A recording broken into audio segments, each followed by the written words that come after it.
Welcome back to Bro and Bro. We had a very good show going so far, and we just touched on number 5 on our 5 greatest quarterbacks of all time. In case you missed it, my number 5 was Dan Marino. My brother's number 5 was Terry Bradshaw. Now we're going to number 4. Zach, who's your number 4 quarterback on our top 5 of all time? My number 4 quarterback is Joe Montana. I need to leave the show. Really?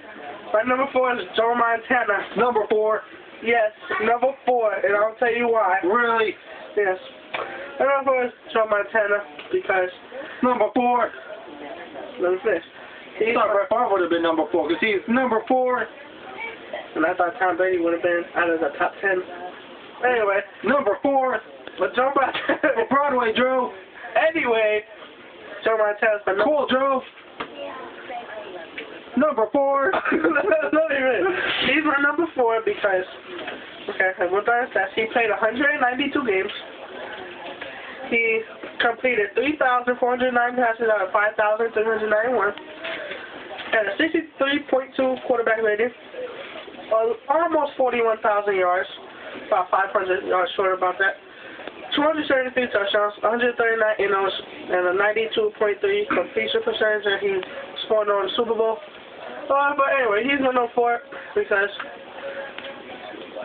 Steve Young came in after him, and Steve Young did just as good, if not better. Probably not better, but he did just as good as Joe Montana. And if Joe Montana was so great, I mean, he was a great quarterback, but it feels so great how people put it to perspectives. Then how did Steve Young do just as good, if not better, than Joe Montana? I mean, yeah, those stats are great, off the chart, but how will Steve Young come in and do better, if not? But I just don't see how somebody can come in and fill the shoes of Joe Montana. So that's why Joe Montana is my number 4. And I don't care what my brother's going to say, he does not deserve to go any higher. Let me say this right now. Just let me say this. If Brett Favre was so great, why did Aaron Rodgers come in and win a Super Bowl right away? If Brett Favre was so great, how did Rodgers win a Super Bowl in just his second year starting? He's learned. He's learned. Exactly what Steve Young did. Brett Favre. Okay, exactly. Steve Young didn't have to learn of Joe Montana. How didn't he had good coaches.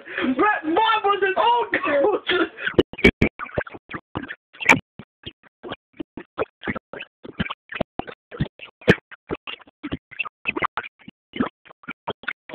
He's his own coach.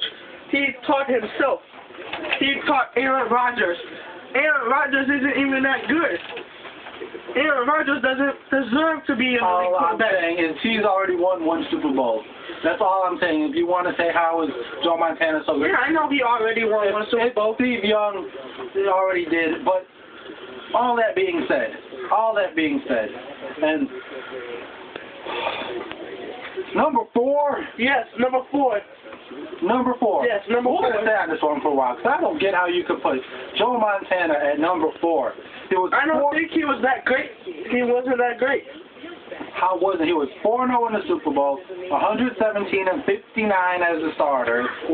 Only threw 139 interceptions. Only. Brett Favre threw for... He played in the league 21 years and 391 consecutive starts. He played with injuries. You can't say that about Joe Montana. He played during injuries, but not like Brett Favre. Brett Favre played through pain. He wasn't a pussy-ass baby sitting on the sideline. He played through injuries. Neither was Joe Montana. In case you didn't know, the last 2 years of Montana's career, he was traded to Kansas City. Why was he traded? Because he had a ton of concussions, and they told him he shouldn't play because he was going to have brain damage. He still played. Okay. Then he had a concussion. Then he had to retire because he had a vertebrae injury to his spine. He was going to be paralyzed for life, and he still wanted to play. But he didn't. Actually, he did play 1 more year, and then he got injured again, and he couldn't play because he couldn't feel his toes. Okay. We're going to come back with my number 4.